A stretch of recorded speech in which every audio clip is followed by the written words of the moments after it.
नमस्कार, चैत्रालीच रेसिपीमध्ये तुम्हा सर्वांचं खूप खूप स्वागत। आज आपण करणार आहोत चिकन अळणी सूप।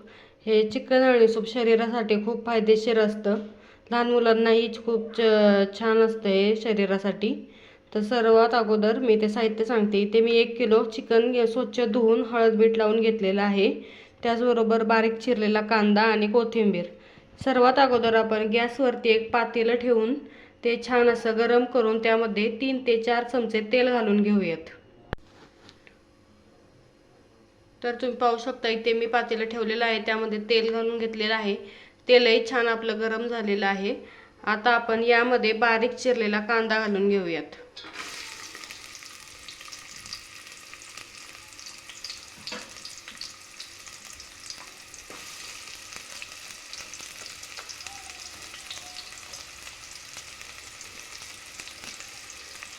कांदा आपला 5 ते 10 मिनिटांमध्ये छान असा आपण हा लालसर भाजून घेऊयात। असाच एक सारखा हलवत कांदा छान आपण भाजून घेऊ। आता तुम्ही पाहू शकता इथे आपला कांदा छान असा लाल झालेला आहे, भाजला गेलेला आहे छान। आता यामध्ये आपण हे चिकन सर्व घालून घेऊयात।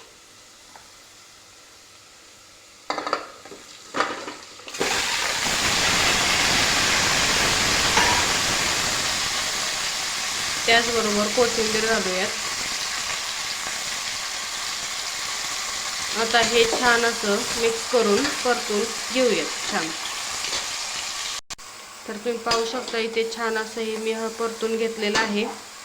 आता या स्टेजवरती आपण एक झाकण ठेवून हे असं 10 ते 15 मिनिटं असंच ठेवून देऊयात। याला छान असं पाणी सुटतं।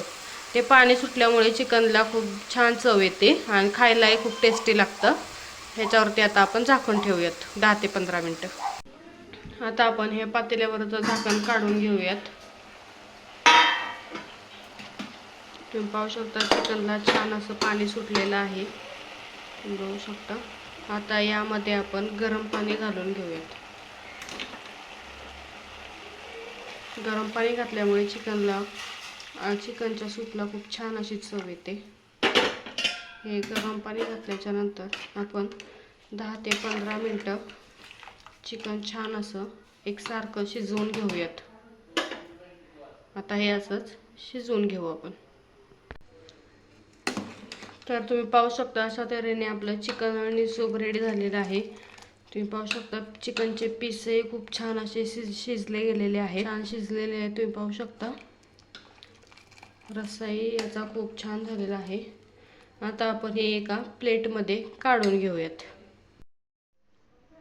तर तुम्ही पाहू शकता इथे आपले हे चिकन अळणी सूप असं छान असं रेडी झालेलं आहे। पाहू शकता गरमागरम सूप छान लागते प्यायला। व्हिडिओ आवडल्यास लाईक करा, शेअर करा, कमेंट करा, सबस्क्राईब करायला विसरू नका।